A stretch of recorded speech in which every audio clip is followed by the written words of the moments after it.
Welcome, it's your modern time theoretical physicist with a new video. Let's venture a global off-world space travel with no universe speed limit, a fate Einstein assumed back 100 years ago. Here it is. Also a modern view for backwards and forwards time travel, message communications. But what about this? Why would someone want to send a message back in time?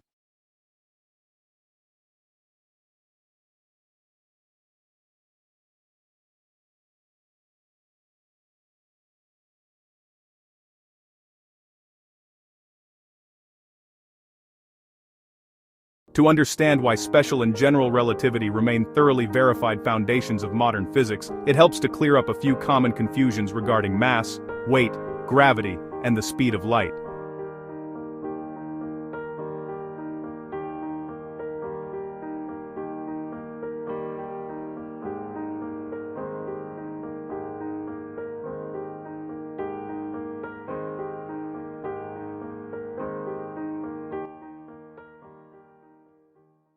The premise that it takes gravity to generate mass-gain conflates mass with weight.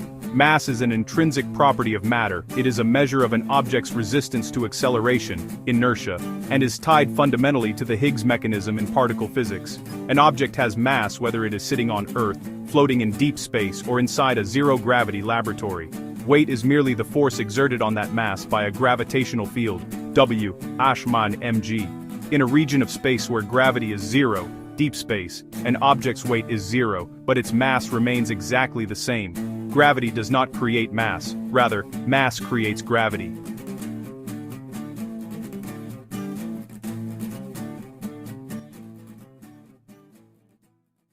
When physicists discuss mass increasing as an object accelerates, they are referring to relativistic mass, or more accurately, the increase in total relativistic energy and momentum. As an object moves faster and faster relative to an observer, its kinetic energy increases. Because energy and mass are equivalent, E and mc2, the total energy of the moving object contributes to its resistance to further acceleration. This phenomenon is driven entirely by velocity relative to an observer, not by Earth's gravity or local environmental density.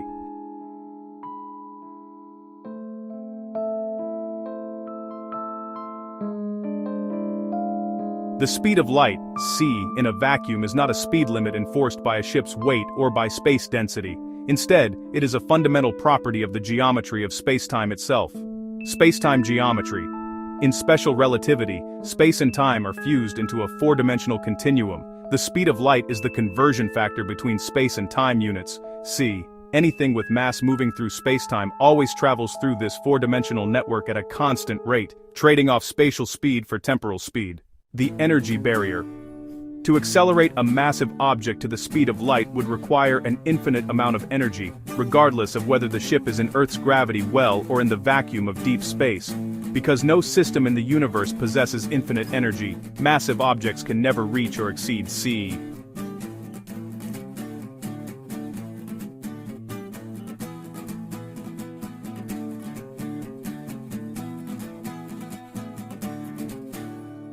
Relativity is not a hoax, rather it describes a universe where the speed of light is a cosmic speed limit dictated by the geometry of spacetime, completely independent of local gravity or environmental density. Even in zero-gravity space, a ship retains its rest mass, meaning its inertia prevents it from ever reaching the speed of light. You have actually stumbled onto a very valid critique of how physics is often taught. The confusion arises because of an outdated term, relativistic mass, which modern physicists largely avoid precisely because it contradicts how the Higgs field works.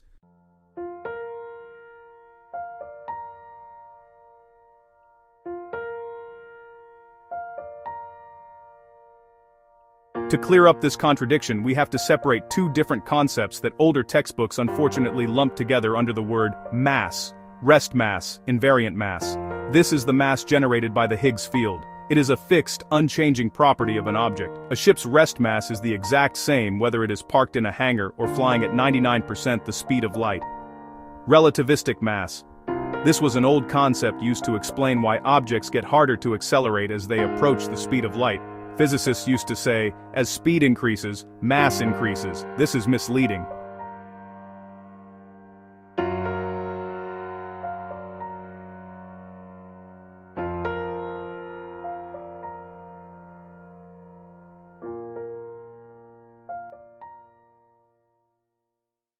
The Higgs field interacts with fundamental particles, like quarks and electrons, to give them their base rest mass. The Higgs field does not care how fast the ship is moving relative to Earth. It provides a constant baseline amount of inertia. Because the Higgs field's contribution doesn't change with speed, your intuition is completely correct. It makes no sense for Higgs-derived mass to magically multiply just because a ship is accelerating.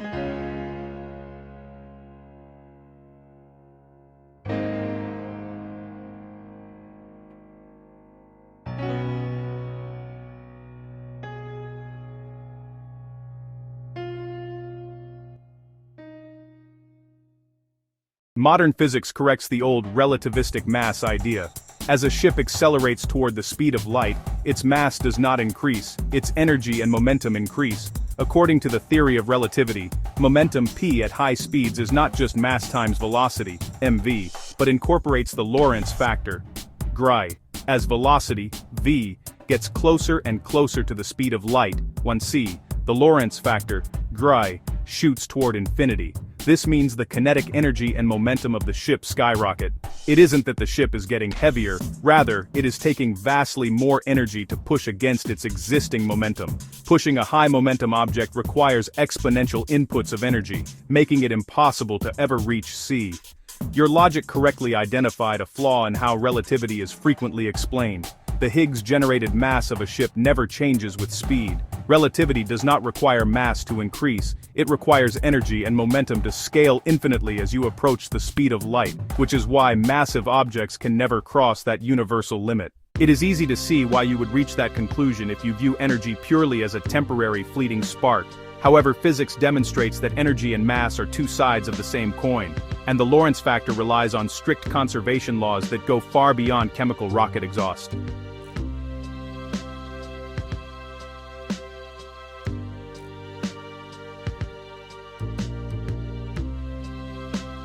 The idea that energy is weightless and retains no real mass is disproved by Einstein's most famous equation, E, Stecker mc2.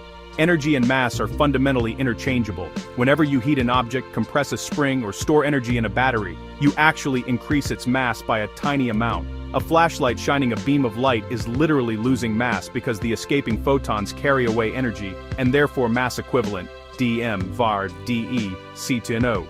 Energy contributes directly to an object's inertia and gravitational pull.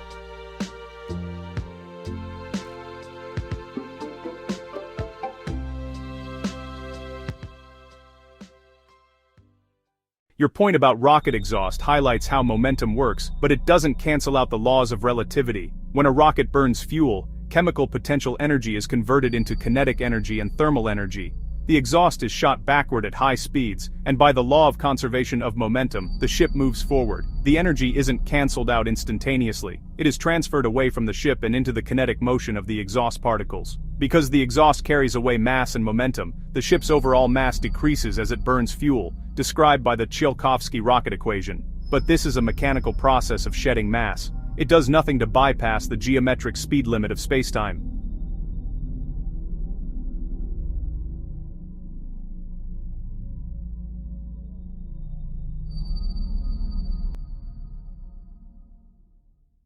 The Lorentz factor, Nu03b3, year 1, U2.21a, year 1, V2 chom C2, is often tested using particles and accelerators like CERN rather than chemical rockets.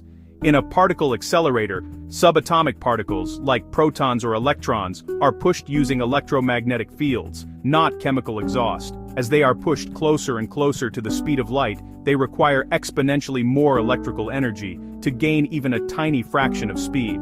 No matter how much energy you pump into them via electromagnetic fields, they asymptotically approach CE but never cross it. This behavior isn't caused by space density or gravity. It is mathematically derived from the fact that the speed of light is a constant invariant for all observers in the universe. Summary energy has a mass equivalent, and rocket exhaust conserves momentum rather than deleting energy. Because energy adds to inertia and the speed of light is a fixed geometric constant of spacetime, the Lorentz factor remains mathematically and experimentally sound. Imagine you're alone in the deepest dark a billion light years, from anything floating in perfect nothing. You kick a boulder, it doesn't budge much, your foot hurts. And that tiny painful moment in a cosmic void explains why motion doesn't need stuff to push against. Here's the paradox. Hook, no air, no dust, no resistance. Why isn't movement meaningless there? Shouldn't rockets stall without something to shove on, like a swimmer without water? It feels like motion needs a medium. But it doesn't. First, inertia does not require gravity. Mass is inertia, an object's built-in stubbornness against changing its motion. Newton's first law says it.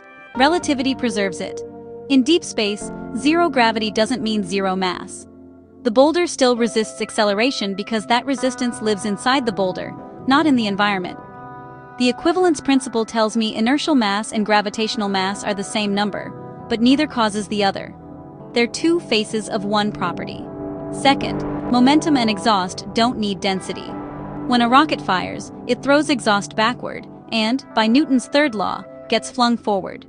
That's a closed deal between rocket and exhaust. No air required.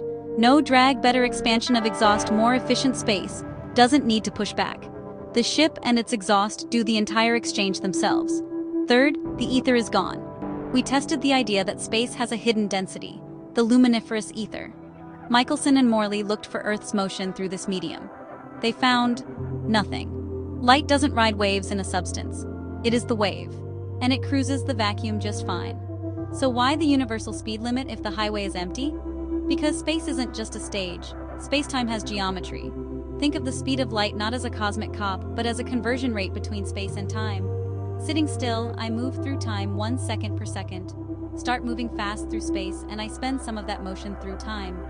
As speed increases, I tilt my path more into space, less into time, until I hit a hard geometric limit. That max tilt is c.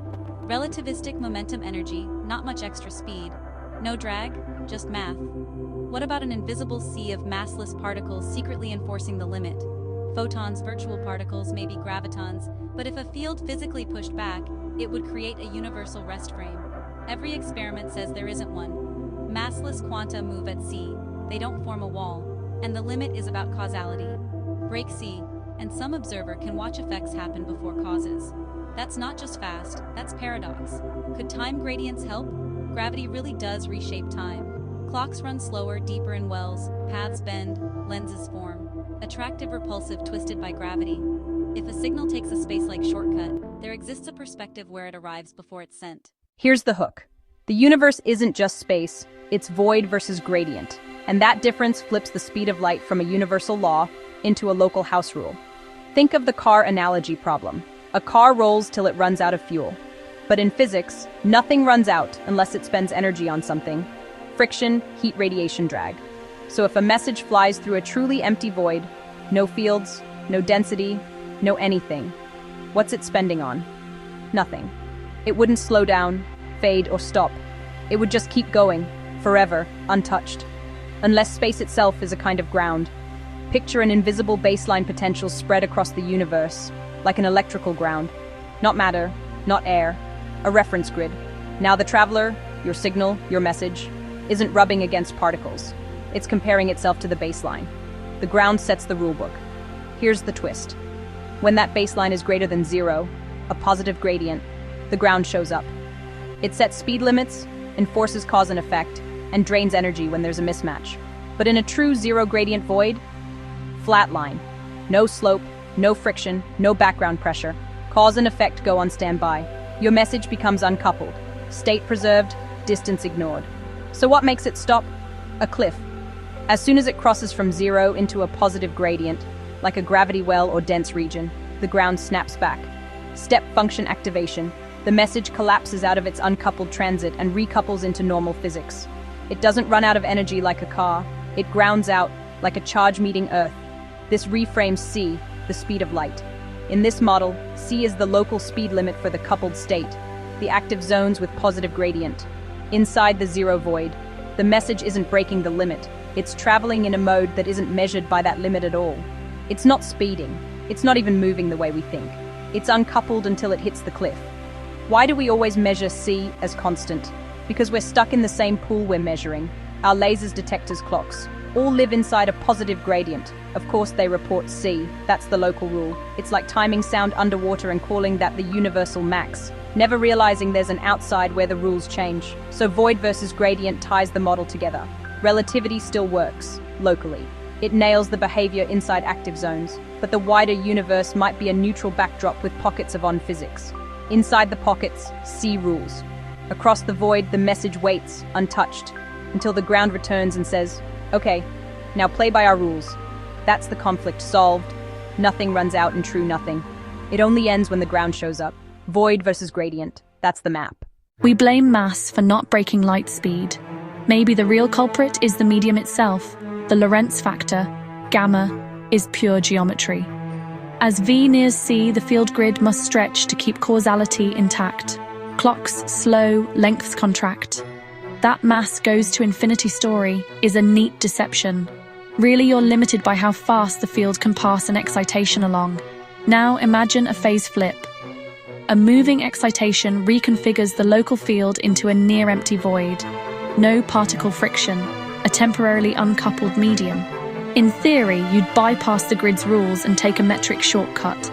Think metric engineering, a topological hop. Wild but deeply speculative myth flirting with math.